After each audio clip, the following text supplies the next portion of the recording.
अस्सलाम वालेकुम and welcome back to all about information. कैसे हो दोस्तों? मैं उम्मीद करता हूँ कि आप सब दोस्त खैरियत से होंगे। Today I am gonna discuss a famous sonnet by John Donne, death be not proud, and this sonnet is also known as holy sonnet 10। ये सोनेट 1609 में लिखा गया और फिर इसको 1633 में पब्लिश किया गया। पोइम स्टार्ट करने से पहले मैं आप लोगों को पोइम की ओवरव्यू देने जा रहा हूँ। इस पोइम में जॉन डन डायरेक्टली डेथ से बात कर रहा है या डेथ को पर्सोनिफाई कर रहा है। जैसे कि वो डेथ से बात करते हुए बोल रहा है कि ए डेथ, तुम पावरलेस हो, तुम एक शॉर्ट स्लीप की तरह हो। यानी आज मैं दुनिया और कल अगर मैं मर गया तो मैं थोड़ी सी टाइम के लिए सो जाऊंगा।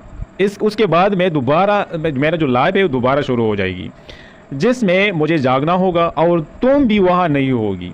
ए मौत, तुम वहाँ पर नहीं होगी, वहाँ तो मौत खुद ही मर जाता है। तो मौत कोई ख़तरनाक चीज़ नहीं है जिसे मुझे डरना चाहिए। जॉन डन आफ्टर लाइफ पर यकीन रखते थे। ये चर्च के मेंबर बन गए थे और रिलीजन की तरफ उसका उस वक्त जो है उसका तवज्जो बहुत ज़्यादा था और ये लव पोएम लिखते लिखते होली सोनेट लिखने लगे। इस सोनेट को उन्होंने IMB पेंटामीटर में लिखा है और ये होली सोनेट का हिस्सा है। होली सोनेट ये जॉन डन की 19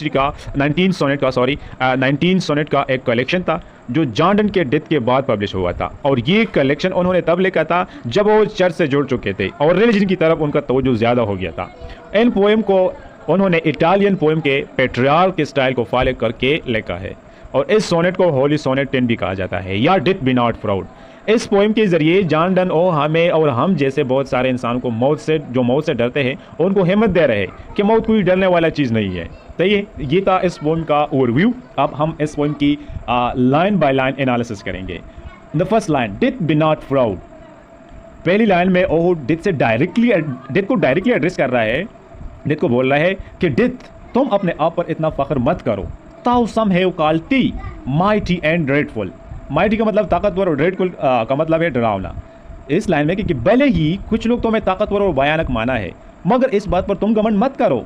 फताव आर्ट नॉट सो, क्योंकि तुम वैसा नहीं हो, तुम भयानक नहीं हो, तुम डरावना नहीं हो।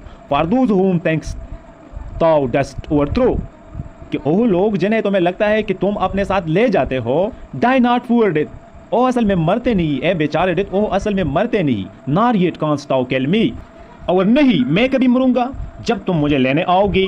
यानी तुम किसी और को मार सकते हो और तुम न किसी और को मार सकते हो और नहीं कभी मुझे मार पाओगे। फ्रॉम रेस्ट टू स्लीप, तुम एक शॉर्ट स्लीप की तरह हो कि कोई इंसान रेस में भागता भागता थक गया और थोड़ी देर के लिए वो रेस्ट कर रहा है या सो गया, तो उससे ज़्यादा तुम कुछ नहीं हो। तुम रेस्ट हो या स्लीप की तरह हो। Which but I picture be much pleasure then from thee much must flow. इन लाइन का मतलब ये है कि अगर किसी इंसान को मौत आ जाए तो उससे ज़्यादा प्लेजरेबल चीज़ कोई और हो ही नहीं सकता। कि अगर एक इंसान को डेथ आ जाए, एक शॉर्ट स्लीप उसको मिल जाए, वो भागता भागता थक गया और थोड़ी देर के लिए बैठ जाए, रेस्ट कर ले, सो जाए, थोड़ी देर के लिए उसको आराम मिल जाए तो वो फिर से एनर्जी से भर जाएगा। And soonest our best men with thee do go. Soonest का मतलब है छोटी उम्र में मौत, और बहुत कम उम्र में डेथ के साथ चले जाते हैं लेकिन वो मरे नहीं।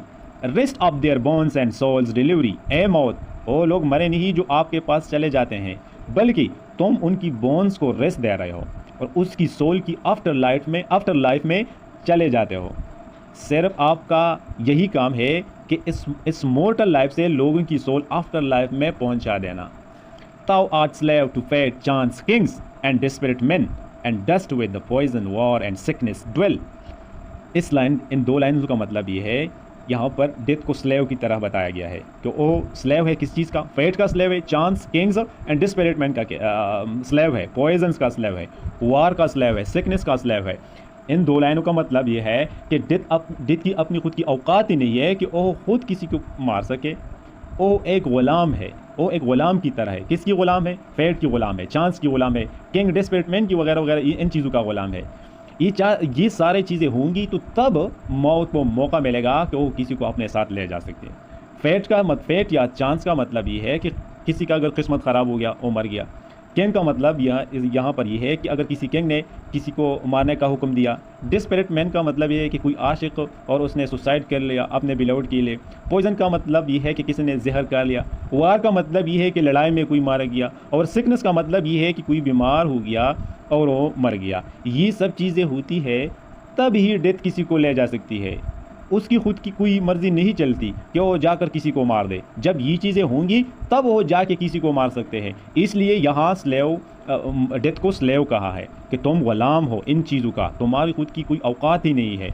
तुम वही करते हो जो and poppy or charms can make us sleep as well. तुम वही काम करते हो कि जो अफ़ीम, पॉपी का मतलब है अफ़ीम यानी डोडा का पौधे भी करती है। अफ़ीम को जब लोग कहते हैं तो आदमी जो है थोड़ी देर के लिए सो जाते हैं। तो अफ़ीम भी वही काम करती है जो तुम करते हो। और चार्म्स का मतलब है किसी को हिस्टोनाइज किया, तो हिस्टोनाइज करके वही होता है थोड़ी देर के लिए आदमी सो जाते हैं।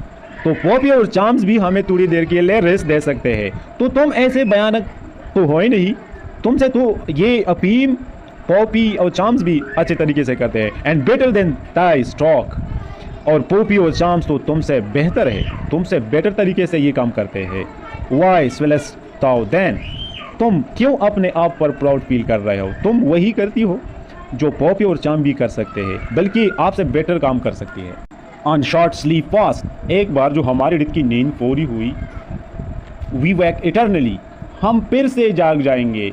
ऐसे तो नहीं है कि तुम हमेशा के लिए हमें ख़त्म करेंगे, हम फिर से जाग जाएंगे। And death shall be no more, और वहाँ पर आफ्टर लाइफ में कोई भी डेथ नहीं होगी। डेथ ताउ शैल डाई, और वहाँ पर डेथ खुद भी मारा जाएगा। तो ये था आज का टॉपिक। मैं उम्मीद करता हूँ कि आप लोगों को समझ में आया होगा। Thanks for watching.